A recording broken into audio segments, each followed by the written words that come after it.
நான் 1வது படிக்கும்போது ஒரு பிரச்சனை. ஒன்றும் இல்லை, நான் வீட்டில் வந்து கெட்டி உருண்டை வேணும்னு கேட்டேன். சரி பொடியன் 1வது படிக்கிறான், கையை காலெல்லாம் வேற உதச்சி அழுகுறான். சரி கெட்டி உருண்டை செஞ்சு கொடுப்போன்னு கொடுத்துட்டாங்க.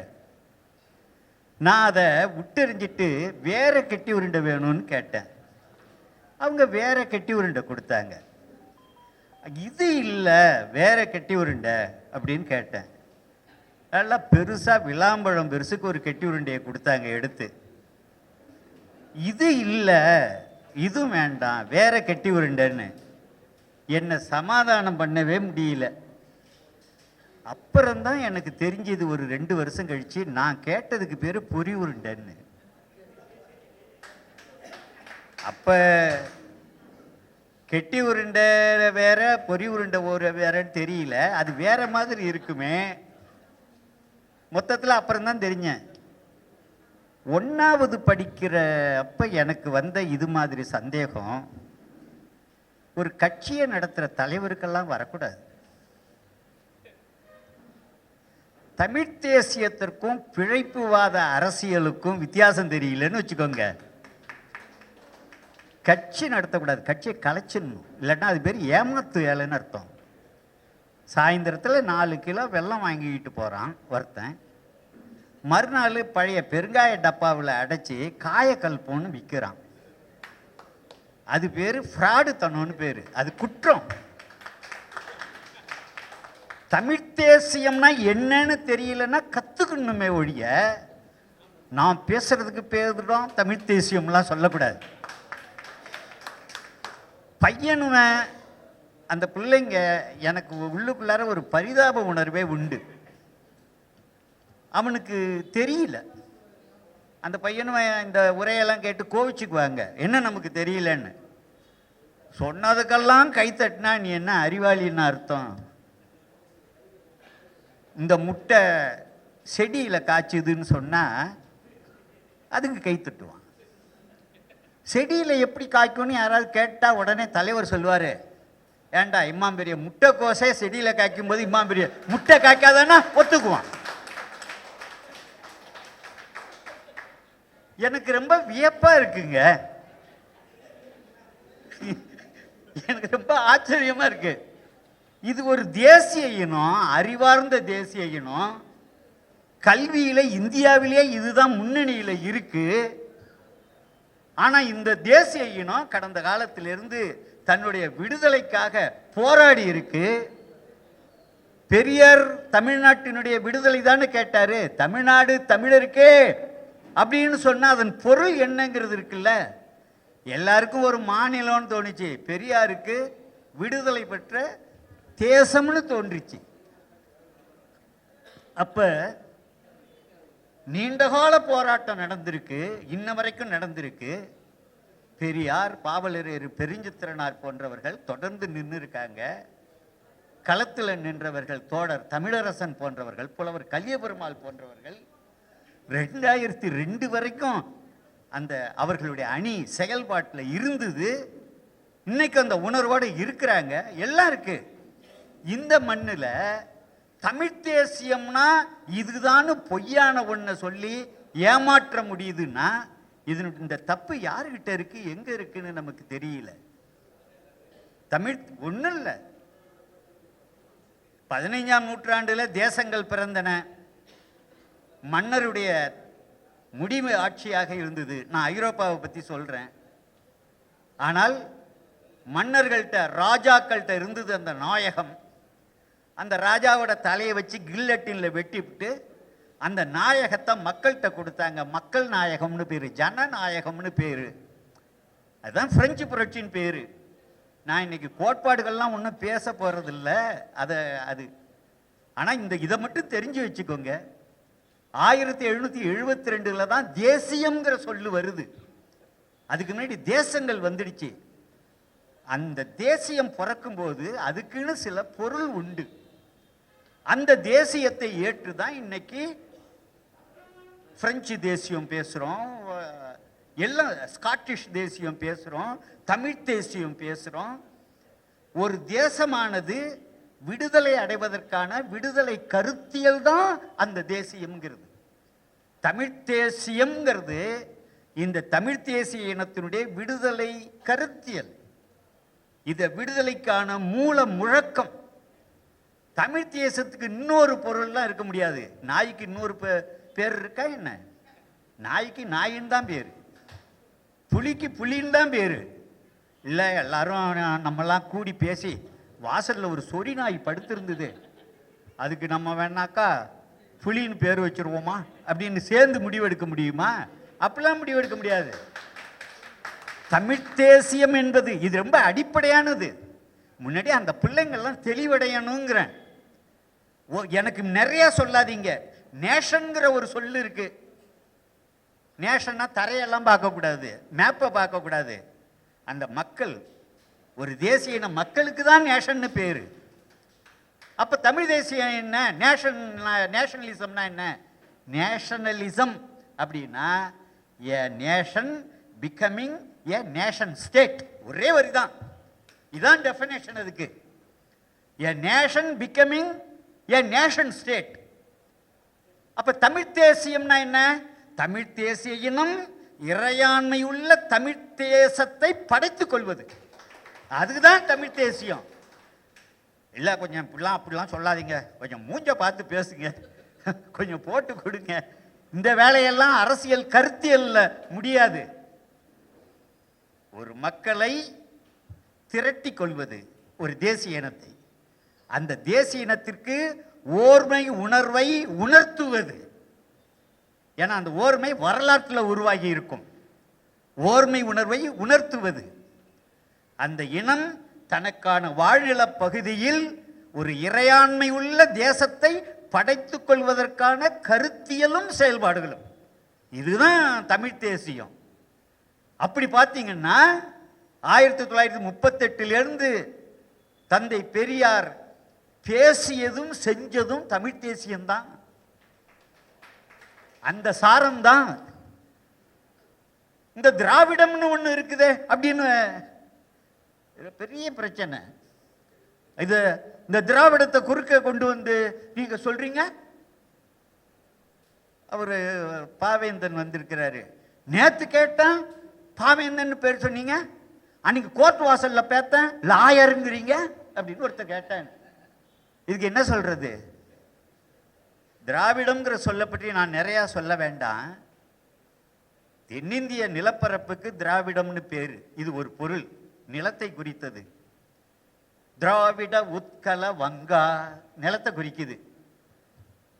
அதற்கு அடுத்தபடியா தென்னிந்தியாவில் இருக்கக்கூடிய விளங்கிய ஒரு மொழிக்கு பேரு திராவிடம். தாயுமானவர் அந்த பாடல் கூட நான் குறிச்சு எடுத்துட்டு வந்தேன். தாயுமானவர் பேசுவார், 18ஆம் நூற்றாண்டு தொடக்கம். அவரு வடமொழியில் வல்லான் ஒருவன் வந்தால் நான் திராவிடத்திலே பேசுவேன்கிறாரு. தமிழ்ல அறிஞர் ஒருத்தர் வந்தார், வடமொழியிலே சில நான் சொல்லுவேன் அப்படின்னு அவர் பேசுறாரு. திராவிடம்னு ஒரு மொழி இருந்ததுன்னு சொன்னா தமிழ் தான் அது. தெலுங்குக்கு திராவிடம்னு பேர் இல்ல, தெலுங்கர்களுக்கு திராவிடர்னு பேர் கிடையாது. அதுல நம்ம ரொம்ப தெளிவா இருக்கணும். தமிழ் மொழிக்கு தான் திராவிடம்னு அவாளை பார்த்து பெரிய ஆளுவெல்லாம் திராவிடம்னு சொல்லிக்கிட்டு இருந்தாங்க. தமிழை தமிழ்னு கீழ்நிலையில நம்ம எல்லாம் சொன்னோம். 1899 ஒரு புத்தகம் வெளியிட்டாங்க. அந்த புத்தகத்தை எழுதினவர் தமிழ் அறிஞர் சபாபதி நாவலர். அந்த புத்தகம் என்னன்னா தமிழ் மொழியினுடைய வரலாறு, அது சிறப்பு. அதை 1899 புத்தகமா வெளியிட்டாங்க. அந்த புத்தகத்துக்கு பேர் என்ன தெரியுமா? திராவிட பிரகாசிகை. அதாவது ஒரு மொழிக்கு 2 பேரு, ஒரு சாப்பாடுக்கு 2 பேர் இருக்குல்ல. சோறுன்னு பேரு, சாதம்னு பேரு. சோறுன்னு புள்ள கேட்டா சண்டைக்கு வரும் அம்மா. என்ன சோறுங்கிற, சாதம்னு சொல்லு. அது ஒரு கௌரவமான சொல்ல கருதுவது. அது மாதிரி கொஞ்சம் மேல்நிலையாக இருப்பதாக தங்களை கருதி கொள்ளுகிறவர்கள் திராவிடம்னு சொன்னாங்க, மற்றவர்கள் தமிழ்னு சொன்னாங்க. அப்ப வெளியிலேருந்து வந்த ராபர்ட் கால்டுவெல் தான் 1856 பார்த்துட்டு தென்னிந்திய மொழிகளெல்லாம் ஒரு குடும்பம்ங்கிறது எல்லிஸ் கொஞ்சம் சொல்லியிருந்தாரு. இவர் அதை ஒப்பிலக்கணத்தை அந்த நூலில் சரியாக ஆய்வு செஞ்சு தென்னிந்தியாவில் இருக்கும் மொழிகளெல்லாம் ஒரு மொழி குடும்பத்தை சேர்ந்தது அப்படின்னு சொல்கிறாரு. புள்ள பிறந்தா பேர் வைக்கணும்ல. புள்ள பிறந்தா என்ன பேர்? ராகு காலத்தில் பிறந்த ஒருத்தனுக்கு ராகு காலம்னே கூப்பிட்டுக்கிட்டு இருந்தாங்க அவனை பள்ளிக்கூடத்தில் சேர்க்குற வரைக்கும். அப்புறம் தான் அவனுக்கு பேருன்னு ஒன்று வச்சாங்க. இல்லைன்னா இவனே இவனேம்பாங்க. அப்புறம் மூத்த பிள்ளை, மூத்தவனே, சின்னவனே, இப்படியெல்லாம் பேர் இருக்கும். தமிழ் மொழி குடும்பம் இருக்கே, இதுக்கு ஒரு பேர் வைக்க வேண்டி வந்தது. அப்போதான் ராபர்ட் கால்டுவெல் எழுதுறாரு, அதில் தமிழ் தமிழ் என்றும் திராவிடம் என்றும் அறியப்படுகிறது. 2 பேர். தமிழை தமிழன் குறிக்க நான் வச்சுக்கிட்டேன். அந்த திராவிடம் என்ற சொல்லை எடுத்து தென்னிந்திய மொழி குடும்பத்தை குறிப்பதற்கு பயன்படுத்தி கொள்கிறேன். இதை விட சிறந்த சொல் எனக்கு கிடைக்கலங்கிறார். அதான் அவர் சொல்ற, நேர்மையா சொல்றார். இதை விட சிறந்த சொல் எனக்கு கிடைக்கல என்று சொல்றார். தமிழை பேசுகிறவர்கள் தமிழர்கள். திராவிட மொழிகளை பேசக்கூடிய அந்த மொழி குடும்பத்தை சேர்ந்தவர்களுக்கு திராவிடர்கள்னு பேர் வந்தது. அப்ப தமிழ் பேசுற ஒருத்தர் மொழி குடும்பம்னு வரும்போது திராவிடராக இருக்காரு, தமிழை பேசும்போது தமிழராகவும் இருக்கிறார். இதுல இன்னும் கூடுதலா மாந்தவியல் ஆய்வு வருது. இப்ப நான் மொழி ஆய்வு சொன்னேன், அவர் நம்ம மனோஜ்குமார் கூட சொன்னாரு, அதனால நான் நிறையா தொடலை, இதை மட்டும் ஒரு வரி சொல்லிக்கிறேன். மாந்தவியல் ஆய்வு வருது. வடக்க ஆய்வு பண்ணி ஒருத்தன் என்ன கண்டுபிடிக்கிறாரு, சர் வில்லியம் ஜோன்ஸ் என்ன கண்டுபிடிச்சாருன்னா, சமஸ்கிருதம், கிரேக்கம், லத்தீன் இதெல்லாம் ஒரு குடும்பத்தை சேர்ந்ததுன்னு கண்டுபிடிக்கிறார். அதுக்கு தான் அவர் ஆரிய மொழி குடும்பம்னு பேர் கொடுத்துட்றாரு. தென்னிந்தியாவில் கண்டுபிடிச்சதுக்கு திராவிட மொழி குடும்பம்னு பேர் கொடுத்தது மாதிரி இந்த மொழியை பேசக்கூடிய இந்த மக்கள் வாழ்கிறாங்களே, இவங்களுக்கு என்ன மாந்தவியல்ல என்ன பேர் கொடுத்தாங்கன்னா திராவிடர்கள்னு பேர் கொடுத்தாங்க. தென்னிந்தியாவில் வாழும் மக்கள் திராவிடர்கள்னு பேர் கொடுத்தவர் தாமஸ் ஹக்ஸ்லேங்கிறவர். அவர் கொடுக்கிறார் 1865. இப்போ முடிஞ்சு போச்சு பிரச்சனை. நிலத்தை குறிச்சிருக்கு, மொழி தமிழையும் அந்த மொழி பரப்பையும் குறித்தது. தமிழ், தெலுங்கு, மலையாளம், கன்னடம் எல்லாத்தையும் சேர்த்து குறிக்கிற ஒரு சொல் திராவிட மொழி, அதுவும் குறிக்குது. இது அல்லாமல் இன்னும் ஒரு அர்த்தம் வருது, அதுதான் திராவிட இயக்கம் அது கையில் எடுக்குது. அது எப்படின்னு கேட்டால், ஆரியர்கள் இந்தியாவினுடைய வடபகுதியில், தென்பகுதியில் திராவிடர்கள், வடகிழக்கு பகுதியில் மங்கோலியர்கள், மணிப்பூர் அவங்க எல்லாம் அதெல்லாம் இருக்காங்க.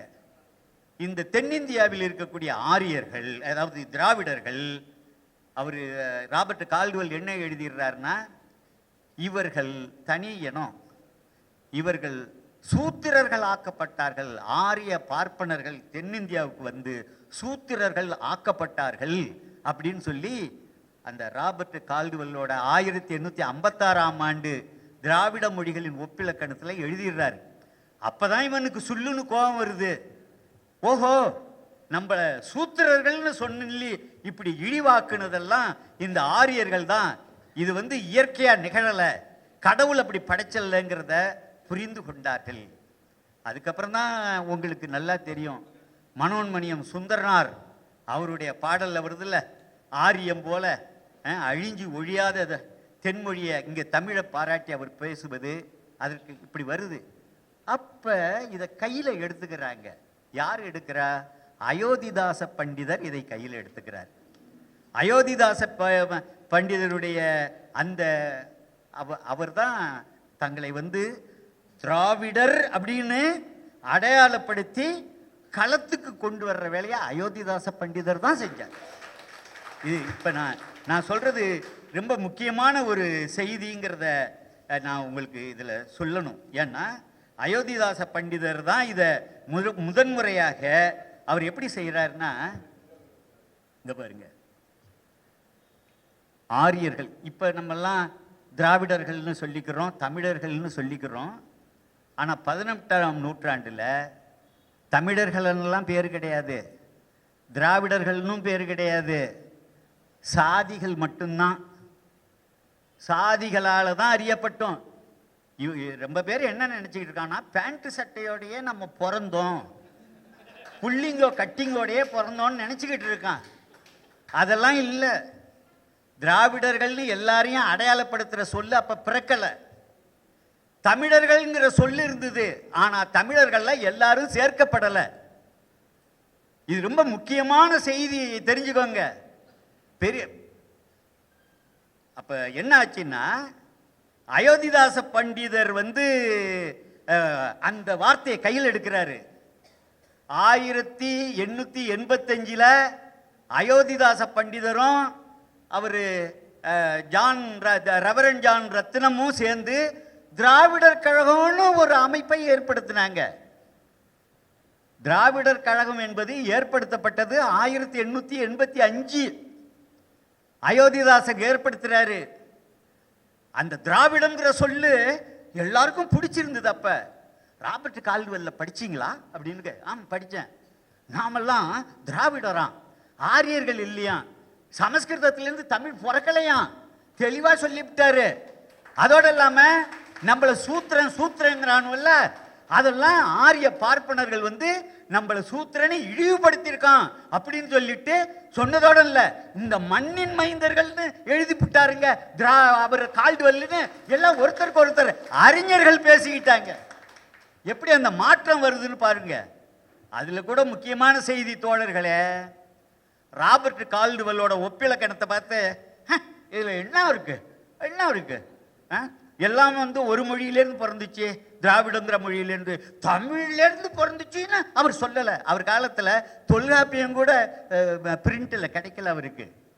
சிந்துவெளி நாகரிகம் எக்ஸ்கவேஷன் ஆய்வுலாம் அப்போ நடக்கலை.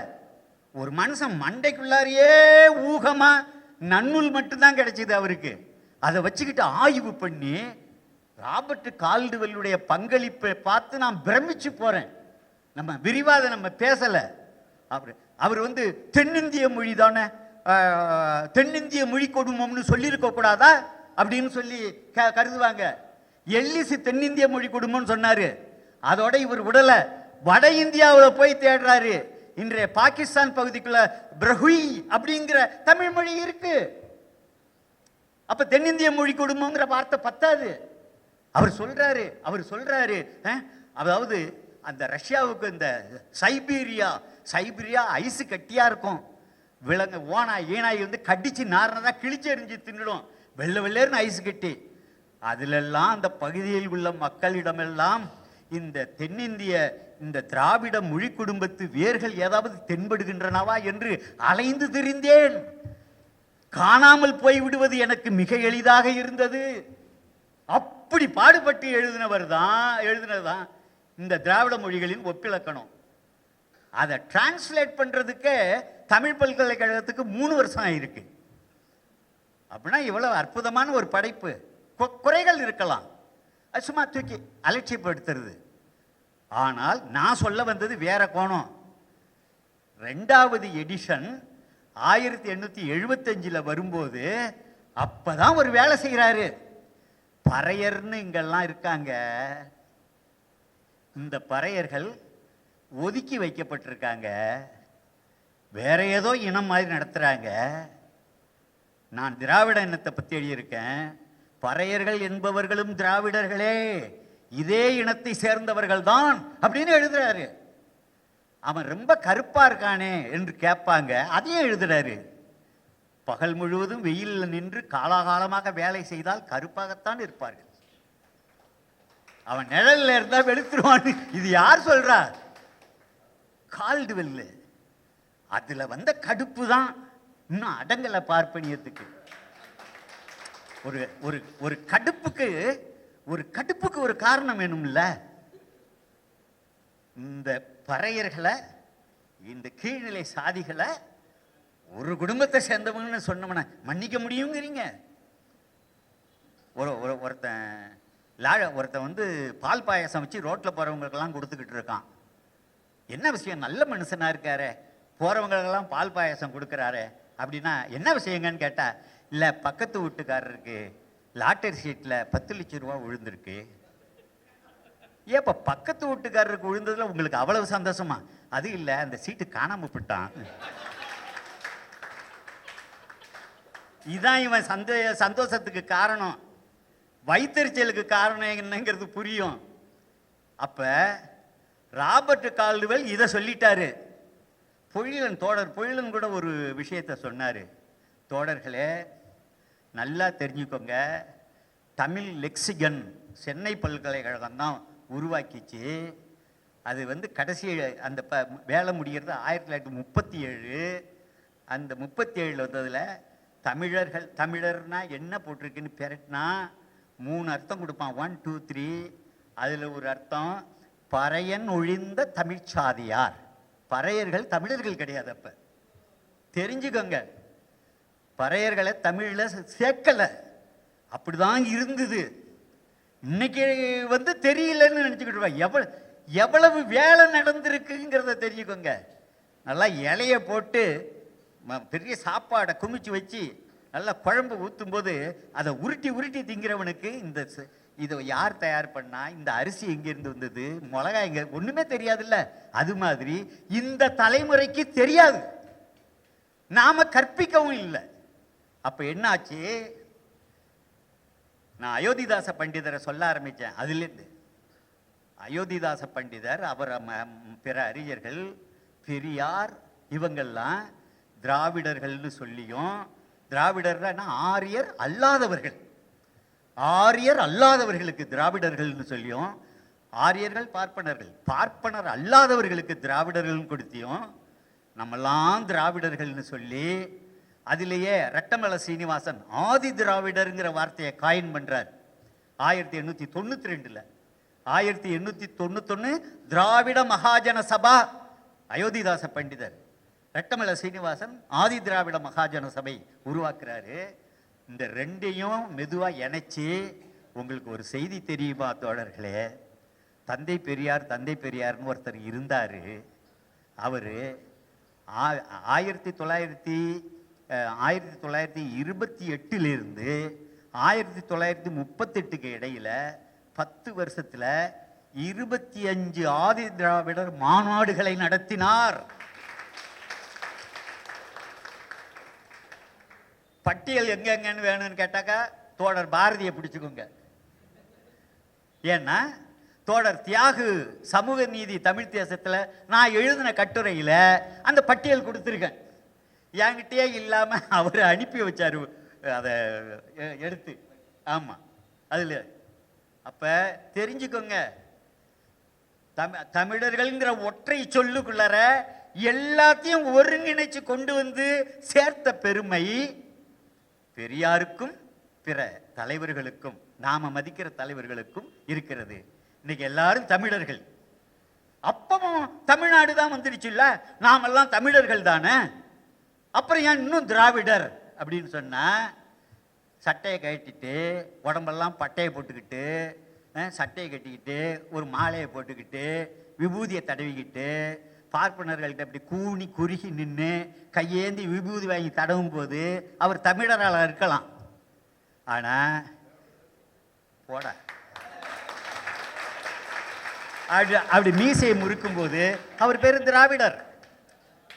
ஒரு தமிழனே தன்மான உணர்வோடு நிமிரும் போது அவருக்கு திராவிடர்னு பேரு, வேற ஒண்ணும் இல்லை. அவரு அன்னைக்கு ஒரு இடத்துல பேசும்போது கூட அவர் தோழர் மைனர்லாம் வந்திருந்தாங்க. அதுல ஒரு இதுதான் நம்ம கேட்டேன், நினைவு இருக்குன்னு நினைக்கிறேன். இல்லை, ஒரு சின்ன கணக்கு கேட்டேன். 10ல் 4 போனா எவ்வளவு?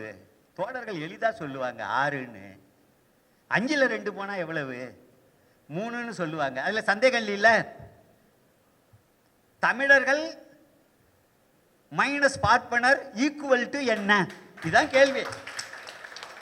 தமிழர்கள் மைனஸ் பார்ப்பனர் ஈக்குவல் டு திராவிடர். இதுதான் சொன்னார் பெரியாரு. நீ எப்படி என்ன திராவிடர்னு சொல்லனா அப்படிதான் சொல்ல முடியும். உனக்கு பிடிக்குதோ பிடிக்கலையோ நீ அதுதான். பூணூல் இருக்கா, நீ திராவிடர் தான். அப்புறம்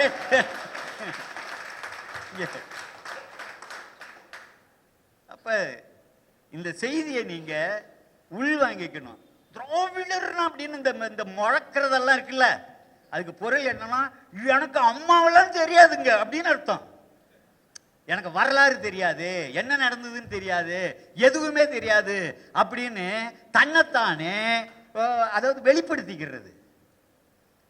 பாருங்க, எல்லாருக்கும் இங்க இருங்க, திராவிட அபிமானின்னு ஒரு பத்திரிக்கை 1884, திராவிட வர்த்தமானின்னு ஒரு இதழ், அதுவும் 1884, திராவிட பாண்டியன் ஜான் ரத்னம் நடத்தினாரு 1885, திராவிடர் கழகம் 1885 அயோத்திதாச பண்டிதரும் ஜான் ரத்னமும், திராவிட நேசன்னு சைவ இதழ் அது 1891, திராவிட மந்திரி வார இதழ் 1893, திராவிட பானு 1895, திராவிட பாண்டியன் வார இதழ் 1896, திராவிட கோகிலம் 1899, திராவிட மகாஜன சபை அயோத்திதாசர் 1891. தமிழரால் நிறுவப்பட்ட ஆரிய எதிர்ப்பு சொல்லுக்கு பேர் தான் திராவிடம்ங்கிறது. இதுல ஒன்றும் இது குழப்பம்லாம் அடைய வேண்டியதில்லை. அப்ப இந்த இந்த இந்த திராவிடர்கள்னா ஆரியர் அல்லாதவர்கள். ஆரியர் எப்படி கண்டுபிடிக்கிறதுனாக்கா பூணூல் போட்டிருப்பாங்க. அது இல்லாதவர்களை அவங்கள இந்த காலமுறை ஒரு வீடியோ பார்த்தேன், ஒரு சின்ன கிளிப்பிங்கு, ஒரு ஒரு பார்ப்பன இவர் மத பிரசங்கம் அவர் சொல்லிட்டு இருக்காரு. எங்க தாத்தா இருந்தாரு, வெட்டியான் தலையாரி எல்லாம் அங்க இருந்தாங்க. ஒரு நாடார் பையன் தெருவுக்குள்ள வந்துட்டான், வந்தவன அவனை தலைகீழ கட்டி உரிச்சாருன்னு சொல்றான். தலைகீழ் தெருவில் வந்ததுக்காக நாடார் பையனை தலைகீழ கட்டி உரிச்சாங்க அப்படின்னு இன்னைக்கு வாக்குமூலம் சொல்றாருல்ல ஒரு பார்ப்பனரு. அந்த காலத்திலிருந்து இன்னைக்கு எவ்வளவு மாறுபாடு அடைஞ்சிருக்குதுன்னு தெரியுதா? யார் கொடுத்தா இந்த மாறுபாடை? நீங்க நினைக்கிற மாதிரி பெரியார் என்ன செஞ்சார்? பெரியார் இல்லாத அந்த உலகத்துல நீ வாழ்ந்து பார்க்கல. 1936 1939 வைத்தியநாத ஐயர் தான் கோயில்ல உள்ள கூட்டு போனார்னு சொல்லுவாங்க. அதெல்லாம் பின்னாடி, ரொம்ப பின்னாடி. 1926 பெரியாருடைய சுயமரியாதை 1925 சுசீந்திரம் கோயிலுக்குள்ள நுழைஞ்சாங்க, கோயில் நுழைவு. 1927 நான் மயிலாடுதுறையிலிருந்து வர்றேன், மயிலாடுதுறை கோயிலுக்குள்ளார சுயமரியாதைக்காரர்கள் உள்ள நுழைஞ்சாங்க. 1900 வரிசையா பல கோயில்கள். 1929 பெரியாரோட ஊரு ஈரோடுல கோட்டை ஈஸ்வரன் கோயிலுக்குள்ளார அவர் குத்தூசி குருசாமி தலைமையில ஒடுக்கப்பட்ட மக்கள்லாம் உள்ள நுழைஞ்சாச்சு. வெளியில தாப்பா போட்டுட்டான். 2 நாள் உள்ளேயே இருந்தாங்க. பெரியார் வெளியூர் போயிருந்தவர் அவங்களை ரிலீஸ் பண்ணாரு. தெரிஞ்சுக்கோங்க என்னவெல்லாம் நடந்ததுன்னு சொல்லி. சாதி, அதாவது மிகப்பெரிய ஒடுக்குமுறையில நம்ம இருந்திருக்கோங்கிறத மட்டும் நாம தெரிஞ்சுக்கணும். அப்ப இந்த சொல்ல திராவிடர் என்ற சொல்லு யார் களத்துக்கு கொண்டு வந்தான்னா அயோத்திதாச பண்டிதர் கொண்டு வராரு. அதுக்கப்புறம் கிட்டத்தட்ட 59 வருடத்துக்கு பிறகுதான் திராவிடர் கழகம் உருவாகுது. 1944 பெரியாரை எதிர்க்கிறோங்கிற பேர்ல திராவிடர்ங்கிற சொல்லலாம் எதிர்க்க முடியாது. இன்னும் சொல்ல போனாக்கா இந்த அது பிராமண கடப்பாறை ஏன் வருதுங்கிறத சொல்றேன். பிராமண கடப்பாறைங்கிறது பெரியாரை எதிர்த்து வரல, அயோத்திதாச பண்டிதரை எதிர்த்து வருது. அந்த அந்த அந்த ஒடுக்கப்பட்ட சாதிய அவனால சகிக்க முடியல. இன்னைக்கு அவங்க நடத்துற திராவிட எதிர்ப்பு பிரச்சாரம் அடித்தட்டு மக்கள் தலித்துகளை எழுத்து நடத்துற பிரச்சாரங்க. அது அப்படிதான் நடந்துகிட்டு வருது. இன்னைக்கு அவன் எவ்வளவு நைச்சியமா பண்றாங்க பார்ப்பனர்கள். ஏன்னா 1924 வைக்கத்துல பெரியார் நடந்தார். வைக்கத்துல அவர் வந்து மக்களுக்கு, அதாவது சாலையில் நடக்கிற உரிமைக்காக அவர் நடந்தார். ஒடுக்கப்பட்ட மக்களுக்கு அந்த உரிமை கிடையாது. ஆனால் அதன் பிறகு என்னாச்சு, கொஞ்சம் கொஞ்சமாக தொடர்ந்து திராவிட இயக்கம் போராடி இருக்கு. திரும்ப என்னாச்சு, கோயில்களில் நுழைஞ்சாங்க. அதன் பிறகு அண்ணல் அம்பேத்கர் சில உரிமைகளை அரசியல் சட்டத்தில் உத்தரவாதப்படுத்தினார். ஆனால் 1925 ஆர்எஸ்எஸ் தொடங்கிச்சு. இன்னைக்கு 100 வருஷம் ஆகுது. அவன் என்னன்னா 100 வருடத்தில் இந்து ராஷ்டிரத்தை படைத்து விட வேண்டும் என்று திட்டமிட்டோம். இந்து ராஷ்டிரம்லாம் வேணவும் இல்லை. இங்க இருக்கிற சூத்திரெல்லாம் சூத்திர தொழில் தான் செய்யணும். பேண்ட் போட்டுக்கலாம், படிச்சுக்கலாம். ஆனால் சூத்திர தொழில் தான் செய்யணும். அவங்க சாதி தொழில தான் செய்யணும். அதுக்கு தான் வந்து பேண்ட் போட்டுக்கோ, படிக்கணுமா என்ன, அப்படி வச்சாக்கா சாணியை சொலக்குன்னு எடுத்துரும். எம்மோ சம்பளம் தெரியுமா? உன் பிள்ளைய மட்டும் ஏன் பெரிய இன்டர்நேஷ்னல் பள்ளிக்கூடத்தில் படிக்க வைக்கிற? உன் பிள்ளை இன்டர்நேஷ்னல் பள்ளிக்கூடத்தில் இங்கிலீஷ் மீடியத்தில் படிக்குமா? இவன் குப்பை சுப்பன் இவன் பிள்ளைக்கு மட்டும் படிப்பு வேண்டாமா? என்னத்துக்குயா? பெரியார் எல்லாரையும் தன் பிள்ளைகளாக நினைத்தார். இதுதான் பிரச்சனை. எவ்வளவு பேர் கடுமையாக உழைச்சிருக்காங்க அப்படிங்கிறத நாம் இதில் கணக்கில் எடுத்துக்கணும். இதில் கூடுதலாக நண்பர்களே, நான் இந்த செய்தியோட நான் நிறைவு செஞ்சிடுறேன். உங்கள்கிட்ட பேசுறதுக்கு வாய்ப்பு இல்லை. ஏன்னா மணி 10 ஆயிட்டுது. 2 பேர் முண்டா தட்டி நின்னாங்க. பார்ப்பனியம் அப்படி முண்டா தட்டிட்டு வந்து நின்னுது. உன் பேர் என்னன்னு கேட்டாங்க.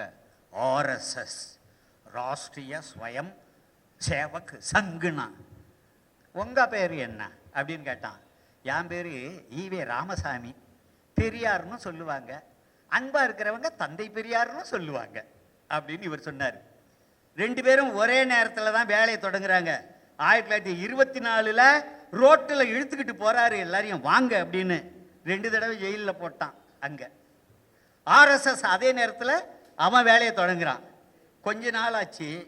என்னாச்சுன்னா, ரொம்ப முக்கியமானது தோழர்களே, 1970 சொன்னாரு பெரியார், என் நெஞ்சில் தைத்த முள்ளுனாரு. என்ன? எங்கெங்கேயோ போறாங்க. இந்த கற்ப கிரகத்துக்குள்ளார சூத்திரன் பஞ்சமருங்கிறான், போக முடியலையே நம்ம. நான் போராட்டம் நடத்த போறேன்னாரு பெரியார். கலைஞர் கருணாநிதி அன்னைக்கு முதலமைச்சர். அவர் சொன்னாரு, வேண்டாம் வேண்டாம், அனைத்து சாதியினரும் அர்ச்சகராகலாம்னு நான் சட்டம் பண்றேன் அப்படின்னு சட்டம் போட்டாரு. ஆனால் அந்த சட்டத்தை நீதிமன்றத்தை வச்சு தடுத்து நிறுத்தினான். அதன் பிறகு என்ன, எல்லாருக்கும் பயிற்சி கொடுத்தாங்க. அப்புறம் 2006 சட்டமாக்குனாங்க. 2015 தகுதி உள்ளவங்களா இருந்தா நியமனம் பண்ணலான்னு சொன்னாங்க. இருந்தாலும் உச்ச நீதிமன்றத்தில் தடுத்து நிறுத்திருக்கான். இந்த இடம் நான் சொல்ல போறது முக்கியம். ரோட்ல நடக்கிறதுக்கு, கோயிலுக்கு உள்ள இல்ல, ரோட்ல நடக்கிறதுக்கு 2024 நடத்தினாங்க. இந்த அரசு வந்துச்சு. 2021 என்ன பண்ணியிருக்காங்கன்னா, ஆண்களை விட பெண்கள் தானே அதிகம் ஒடுக்கப்பட்டவங்க. ரஞ்சிதா, ரம்யா, கிருஷ்ணவேணின்னு 3 பொண்ணுங்களை உதவி அர்ச்சகர்களா நியமனம் பண்ணிட்டாங்க. அதுல கூடுதல் என்னன்னா, ரஞ்சிதா தலித் பொண்ணு, ரம்யா எம்பிசி, கிருஷ்ணவேணிங்கிறது வள்ளுவர் சமூகத்தை சேர்ந்த பொண்ணு. 90 பெண்களை ஓதுவார்களா நியமனம் பண்ணியிருக்காங்க. உச்ச நீதிமன்றத்தில் ஒரு தடையை கேஸை போட்டு நிப்பாட்டி வச்சிருக்கான். அப்படி பார்த்து சிரிக்கிறாரு தாடிக்காரரு. ஏய் அரசு, நீ நானும் ஒரே நேரம் தான் வேலையை ஆரம்பிச்சோம். இப்ப பார்த்தியா? அவர் சொல்றாரு, என்ன சொல்றாருன்னா, இமயமலைக்கு டென்சிங் போனோம், யாரும் ஏற முடியாது, நீங்க யார் யாரோ ஏறிட்டான் வசக்க. நிலவுல காலை வைக்க முடியாதுன்னு சொன்னீங்க. நிலவுல வந்து ஆம்ஸ்ட்ராங்கு, ஆல்ட்ரின்ஸு காலை வச்சிட்டான், காலின்ஸ் மட்டும் ராக்கெட்ல இருந்தான். நீ என்ன சொன்ன? நீ இமயமலையில காலை வைக்கலாம், நீ வந்து நிலவுல காலை வைக்கலாம், கர்ப்பகிரகத்துக்குள்ள வைக்க முடியாதுங்கானோ அப்படின்னு சொன்னில்ல. பார் எங்க பிள்ளைங்கள அப்படின்ட்டு தாடிக்காரரு தாடி அப்படி உருவாருல. அவன் அங்கிருந்து கடப்பாறையை எடுத்து கொடுத்து ஒரு ஆளை அனுப்புறான். கடப்பாறையோட, பிராமண கடப்பாறையோட வர்றேன். இந்த கடப்பாறையெல்லாம் இங்க வந்தா முனம் அழுங்கிறது இல்லை, நொறுங்கி போ. இதெல்லாம் நெருங்கி போவோம். நாம் இன்னைக்கு நிறைய அதுக்கு மேலே பேசுறதுக்கு வாய்ப்பு இல்லை. ஒரு பெரிய போர் நடந்துகிட்டு இருக்கு. அவர் சொல்றாரு, ஒரு கட்சி, இந்த கட்சியோட தலைவர் சொல்றாரு, திராவிட தமிழர் போர் அப்படின்னு. திராவிட தமிழர் போர் எப்படி நடக்கும்? ஆரிய திராவிடர் போர் தான் நடக்குது. ஆரிய தமிழர் போர் தான் நடக்குது. நீ வந்து பிராமணர்கள் கடப்பாறை எடுத்துட்டு தமிழர்கள்லேருந்து பிராமணர்களை நவுத்திட்டு நாங்கள் திராவிடர்களாக களத்தில் நிற்கிறோம். நீ யாராக இருந்தாலும் சரி, பார்ப்பனர்களுடைய கூலிப்படையாக வந்துச்சுன்னா நீ நொறுங்கி போவ. உனக்கு இடமே கிடையாது. வரலாறுலாம் அம்பலப்பட்டு தான் போகணும். அந்த அளவில் இந்த தெரிஞ்சு வச்சுக்குவோம். ரொம்ப மகிழ்ச்சி. போர் இந்த வேலையெல்லாம் வேணாம். நீங்கள் வழக்கம் போல லேகியம் விற்க போங்க. எது சொன்னாலும் நம்ம ஒரு கூட்டம் இருக்கு. அது கூட பாருங்க, மைனர் சிரிக்கிறாரு. நான் வந்து இப்படி கூட பேச மாட்டேங்க, கோட்பாடு தான் பேசுவேன், அதெல்லாம் தான் பேசுவேன். அதை கேட்டு அவன் புரிஞ்சுக்கணும்னு நினைக்கிறதுக்கு பதில் எனக்கு கமெண்ட் ஒன்று எழுது, ரொம்ப நல்லா சிந்திச்சு எழுதின அந்த ரைட்டப்புக்கு கீழே ஊபி 200ன்னு போட்டான். ஊபி 200னா எனக்கு தெரியாது. நான் நினச்சிக்கிட்டேன் ரொம்ப நாள் உத்தரப்பிரதேசம். வரலாறுல அப்படி தானே, ஊப்பினா உத்தரப்பிரதேசம், மாப்பினா மத்திய பிரதேசம், அப்படி தானே. 200க்கு அர்த்தம் எனக்கு தெரியல. அப்புறம் சொன்னாங்க உடன்பிறப்புன்னு அர்த்தம், 200 ரூபா வாங்கிக்கிட்டு இதை எழுதுறீங்கன்னு சொல்லி. அப்படியே அதுக்கு அர்த்தம் இல்லை, அப்படிதான் அவங்க இருக்காங்க. திரள் நதிக்காரங்க அப்படிதான் சிந்திப்பாங்க. வேற அவங்களுக்கு ஒன்று தெரிய மாட்டேங்குது. 200 ரூபா இல்லை, 200 கோடி கொடுத்தாலும் வாங்க முடியாத மனிதர்கள் இருப்பாங்க, களத்தில் நிற்பாங்கன்னு அவங்களுக்கு தெரியல. ஆனால் என் மொழி அவங்களுக்கு புரியல. என் மொழி அவங்களுக்கு புரியல. இப்போ கம்ப்யூட்டரில் ஜாவா ஸ்கிரிப்ட், ரூபி, இன்னும் என்னென்னமோ லாங்குவேஜ் எல்லாம் இருக்குது. அதெல்லாம் எனக்கு தெரியாது. யாருக்கு தெரியும்? கம்ப்யூட்டருக்கு மட்டும்தான் தெரியும். அப்புறம் கம்ப்யூட்டர்காரங்களுக்கு தெரியும். அப்போ என் மொழி அவங்களுக்கு புரியல. ஆனால் இந்த மொழி புரிகிற மொழியில் பேச தெரிய 2 பேர், தோழர் மனோஜ், தோழர் மைனர். இப்போதான் புரியுதுன்னு நினைக்கிறேன் அவங்களுக்கு. ரொம்ப அரசியல், வரலாறு, இந்த சித்தாந்த கருத்தியல்களில் நாம் கொஞ்சம் தெளிவாக இருக்க வேண்டியிருக்கு. இந்த அடுத்த தலைமுறையை பயிற்றுவிக்க வேண்டியிருக்கு. அந்த வேண்டுகோளையும் வச்சு நான் நிறைவு செஞ்சுக்கிறேன். வணக்கம்.